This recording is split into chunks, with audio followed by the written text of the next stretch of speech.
नमस्कार। आप देख रहे हैं न्यूज़ बिहार एनी टाइम। मैं डॉक्टर उमेश कुमार।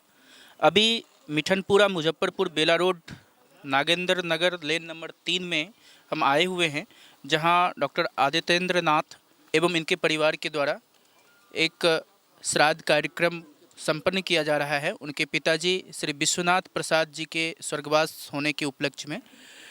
तो गीता में एक श्लोक है, नैनन छिंदन्ति शास्त्राणि नैनन दहति पावकः न चैनन क्लेद्यंतापो न शोप्यति मारुतः।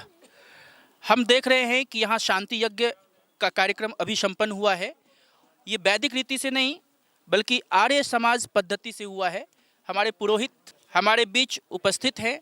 आर्य समाज पद्धति का यह कार्यक्रम किस प्रकार से समाज को संदेश दे रहा है और किस प्रकार से भिन्नता रखता है या समानता रखता है, हम जानना चाहेंगे और लोगों तक संदेश को पहुंचाने के लिए। तो सबसे पहले पुरोहित जी से हम इनका परिचय और नाम जानते हैं और फिर हम इस कार्यक्रम के विषय में जानेंगे। मैं कमलेश दिव्यदर्शी के नाम से जाना जाता हूँ और यह जो परंपरा है देहावसान के उपरांत वैदिक रीत्यानुसार वह शांति यज्ञ का है, जिसका आशय यह होता है कि चूँकि आत्मा का नाश नहीं होता है, आत्मा आज भी है, तो वह आत्मा जहाँ कहीं भी हो परमेश्वर तो उन्हें परम शांति और सद्गति दो।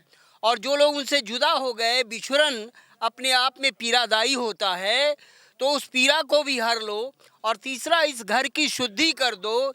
इन आशयों को लेकर के संसार के सर्वश्रेष्ठ कार्य यज्ञ कार्य को किया जाता है। और वेद की परंपरा ही सनातन परंपरा है।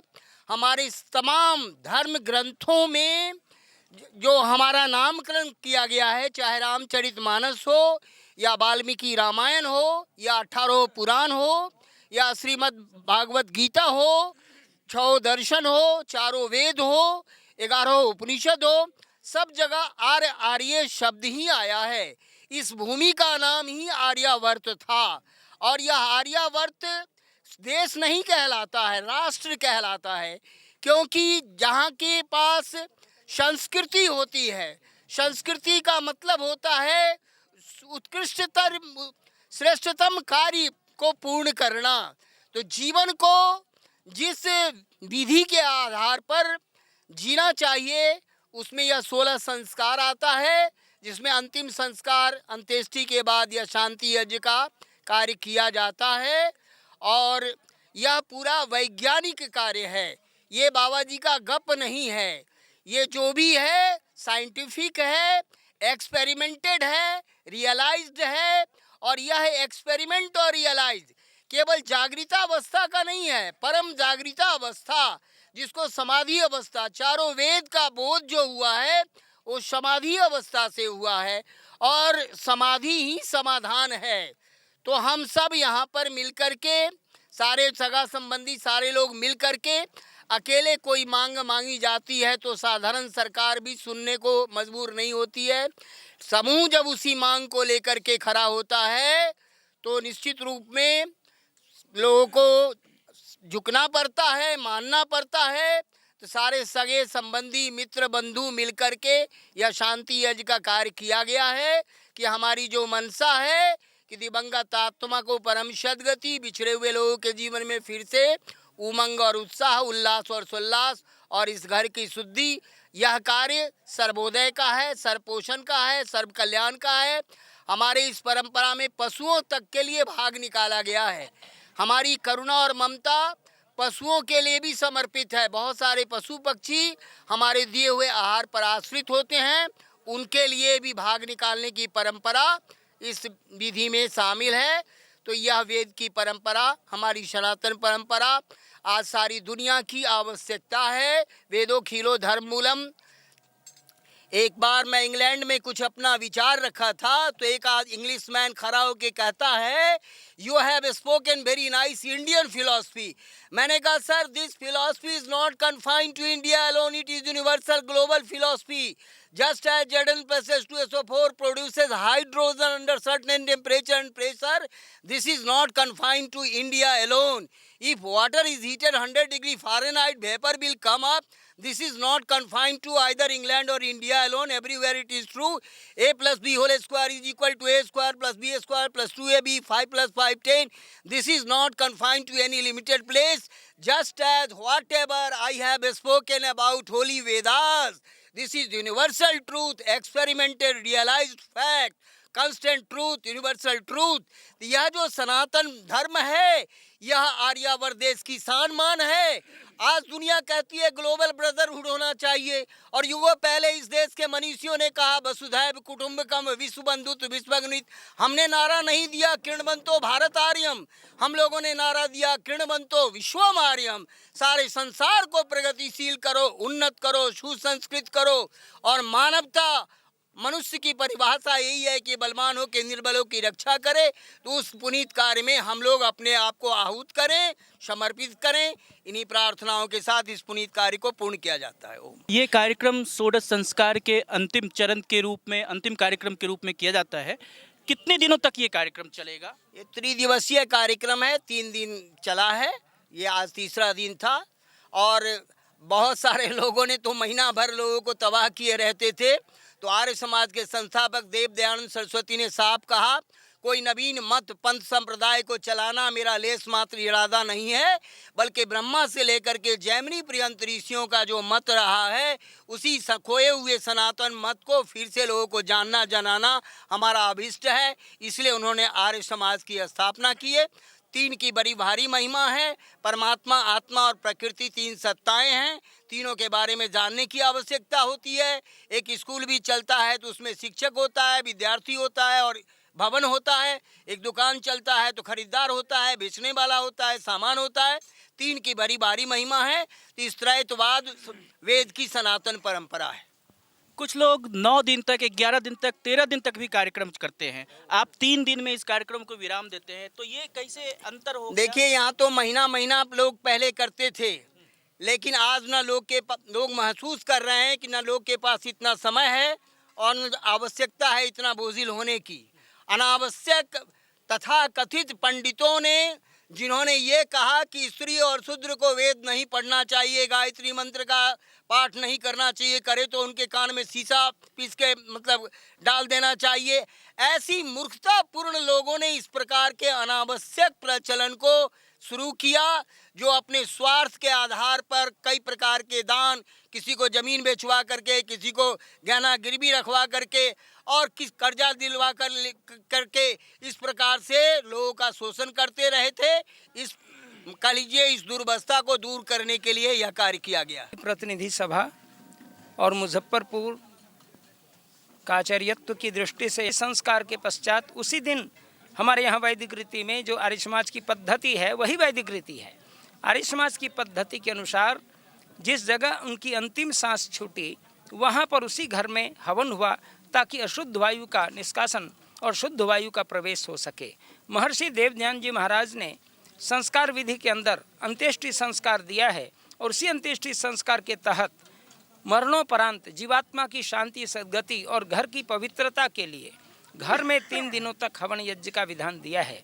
हवन यज्ञ का विधान कितना दिन चले, तो उस समय तो चाहे कितनी भी रात्रि हो जाए, 1 दिन हवन रात्रि काल में भी हो सकता है। उसके बाद प्रातः और सायं हवन हुआ कल, और आज जो है अस्थि संचय का विधान था। जिस जगह उनकी अंत्येष्टि हुई उसमें कुछ अस्थियों को लेकर के श्मशान भूमि में गाड़ देने की व्यवस्था दी गई है। और उसके पश्चात घर आकर के नखादि शिखादि करके फिर आज उनके पुत्रों ने, डॉक्टर आदित्य नाथ जी जो डॉक्टर हैं, और उनके मंझले पुत्र, मध्यम पुत्र मान्य श्री ज्ञानेंद्र नाथ हैं, और छोटे पुत्र इंजीनियर सत्येंद्र नाथ हैं। तीनों ने मिलकर के सपत्निक यज्ञ किया। उनकी माता जी भी उपस्थित हुई, और पूरा सकल परिवार और आर्य समाज के सभी आचार्यगण, पंडितगण यहाँ उपस्थित हैं। उन लोगों के माध्यम से ये कार्यक्रम आयोजित हुआ। और 3 दिन में इसलिए किया जाता है कि हमारी त्रैतवाद की व्यवस्था है। महर्षि देवज्ञान जी ने संस्कार विधि के अंदर ये व्यवस्था दी कि हम आडंबर से छूटें। हम अनेक जो आडंबर में पड़े हैं, जो गरुड़ पुराण के आधार पर जो लोग कथा करते हैं, भयावह स्थिति लाते हैं और इतनी चीज़ें दान करो, इतने दिन तक तुम अपने कार्यों में पड़े रहो, तो महर्षि स्वामी दयानंद का विचार वेदों पर है। इसलिए वेद कहता है ओम ये त्रिसप्ताह पर्यंत विश्वारूपाणि बिभ्रतः वाचस्पतिर्बला तेषां तन्वो अद्य दधातु में।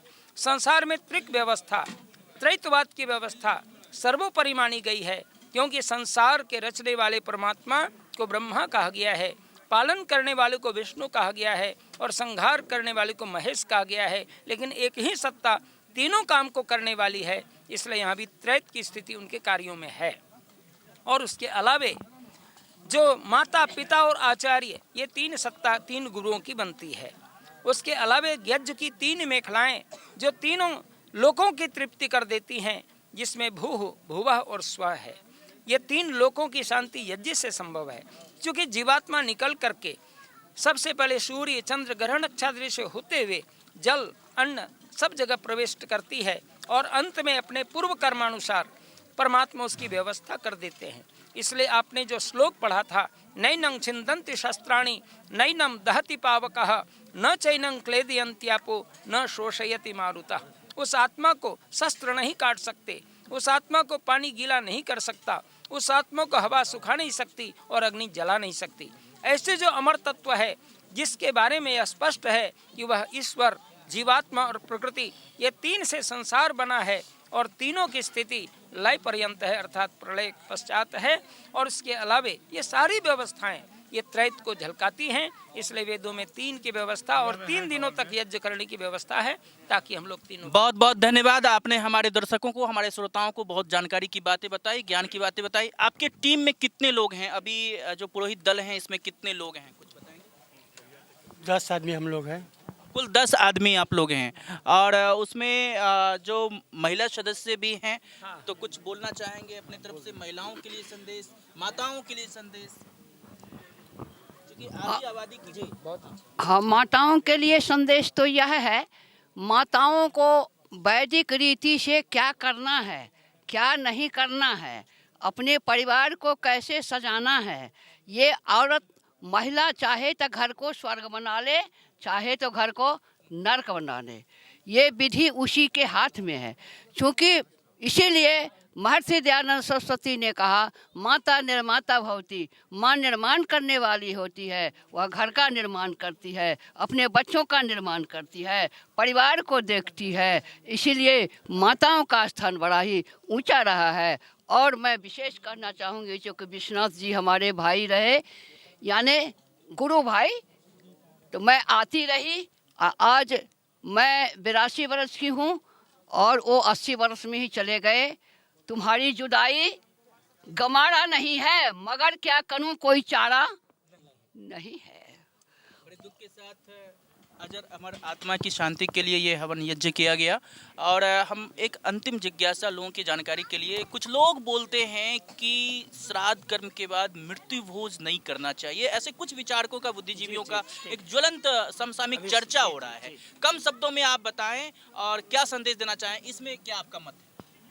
देखिए, वेदों के अंदर मरणोपरांत भोजन की व्यवस्था अनिवार्य व्यवस्था नहीं है, लेकिन जो संभ्रांत हैं और साथ ही साथ सबके प्रति निष्ठा रखते हैं, समाज को आज संदेश देना चाहते हैं कि जो यज्ञ में आए आहुति देते हैं वे भोजन करके जाएं हमारे यहाँ से।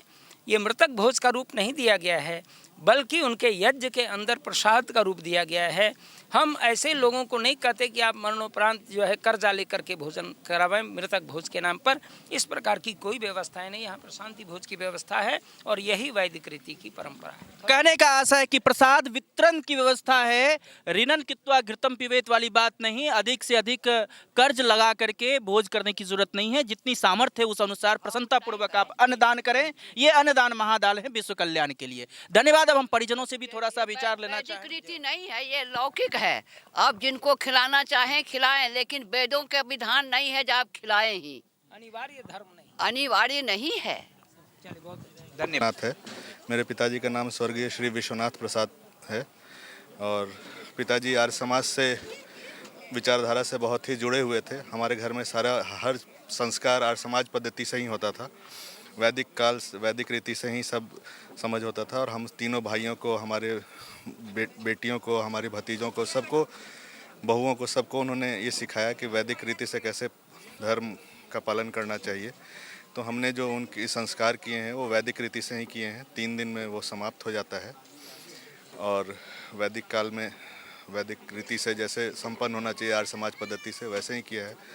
पिताजी हमारे लिए बहुत बड़े प्रेरणा स्रोत थे, क्योंकि हम तीनों भाइयों को उन्होंने जो बनाया वो एक लौह पुरुष दधीची पुरुष ही वैसा कर सकता था कि खुद अभाव में रह के भी। लेकिन हम लोग को जो आज देखिए, हम डॉक्टर हैं, मेरा भाई एक सफल बिजनेसमैन है, एक भाई इंजीनियर है ब्रिटिश टेलीकॉम में। तो ये एक पिता के कर्मों का ही फल है कि एक बेटा आगे जा सकता है। बिना पिता के हम लोग तो अब समझ लीजिए कि हमारे सर से छाया हट गया है। लेकिन हमारे घर में भी अब हमारे मौसा, हमारे ससुर, ये पिता तुल्य सब हैं अब। लेकिन पिताजी की प्रेरणा हमेशा रहेगी और हम लोग उन्हीं के पथ पे आगे चलेंगे और वैदिक रीति से ही सब कुछ संपन्न करेंगे और अपने बाल बच्चों को भी पिता के ही प्रेरणा पे आगे बढ़ाएंगे। इस कार्यक्रम में अभी कितने लोग आए हैं और दूर दूर से रिश्तेदार सब भी आए होंगे? सभी लोग? जी, सब हमारे सारे मामा, मौसी, मामी, चाचा लोग सब कोई आए हैं। सबसे सबका इतना स्नेह था। सब सुने, जैसे ही सुने कि बीमार हैं तो सब एक दिन पहले ही पहुंच गए थे और सब अगले दिन भी सब समय से हो गया। और जिस दिन स्वर्गवास हुआ, जिस दिन वैकुंठ को गए, उसी दिन ही हम लोग ने उनका अंत्येष्टि शाम तक किया। माननीय शास्त्री जी, व्यासनंदन शास्त्री और समरजीत आर्य ने संपन्न किया था। और जैसा कि हम देखते हैं कि दूसरे और भी जो हिंदू मतावलंबी हैं, श्राद्ध कर्म के बाद प्रत्येक साल फिर वर्षगांठ भी मनाते हैं, बरसी भी मनाते हैं। तो क्या आपके आर्य परंपरा के अनुसार फिर इसकी बरसी भी प्रत्येक साल मनाई जाएगी या नहीं? यही पुण्य तिथि मनाई जाएगी। ठीक है, जो भी होगा वो वैदिक रीति से ही होगा, आर्य समाज पद्धति से ही होगा। जैसे उसमें उल्लेख होगा वैसे ही किया जाएगा। वो तो हर साल मनाया जाएगा। पिताजी का देहवासन हुआ है, वो वैकुंठ को प्राप्त हुए हैं, लेकिन हमारे बीच तो वो सदा ही रहेंगे। ठीक है, ऐसा नहीं है कि वो उनकी स्मृति चली जाएगी और वो उन्होंने जैसा आचरण व्यवहार हमें सिखाया था हम वैसा ही रखेंगे। अपने पीछे आप 3 लोगों के अलावे और परिवार के कुल सदस्य कितने हैं जिनको छोड़ के गए हैं पिताजी? हम 3 भाई हैं, 3 बहुएं हैं, 3 पोते पोतियां हैं, 2 पोती 1 पोता है। माताजी हैं, बाकी उनका बहुत स्नेह पूर्व था। क्या उनकी पुत्री और नाती वगैरह भी हैं? पुत्री और नाती नहीं है, अपनी पुत्री नाती नहीं है, लेकिन हमारे मौसा जी की 2 पुत्रियां हैं, फिर एक और मौसा जी की पुत्रियां, 2 पुत्रियां हैं। उन सबसे मतलब कि एक बड़ा भरा पूरा परिवार छोड़ के गए हैं। देखिए, बस फादर के लिए इतना ही बोलना है कि उन्होंने ज़िंदगी भर अपने लिए ईमानदारी और स्वार्थ के बिना कार्य किया और जितना वो समाज को दे सकते थे, क्योंकि वो अपनी तरफ से मतलब जो नॉलेज रखते थे कुछ होम्योपैथी का, तो उन्होंने पूरा 40 साल तक लोगों को निःशुल्क सेवा दी है। बहुत बड़ी सेवा है ये तो, स्वास्थ्य निःशुल्क सेवा दी। कभी उन्होंने किसी एक पैसा किससे नहीं लिया। आज भी नीचे 2-2 रैक उनका दवा से पड़ा हुआ है।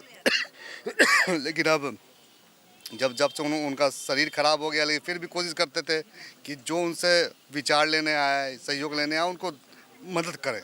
तो होम्योपैथी के डॉक्टर थे या फिर? जिस ज़माने में आज से 40 साल 30 साल पहले डॉक्टर की उपलब्धता बहुत निगन्य होती थी, तो हम लोग भी बीमार पड़ते थे। तो उनकी रुचि बहुत पहले से थी, क्योंकि वो गुरुकुल में भी रहे, बहुत जगह रहे।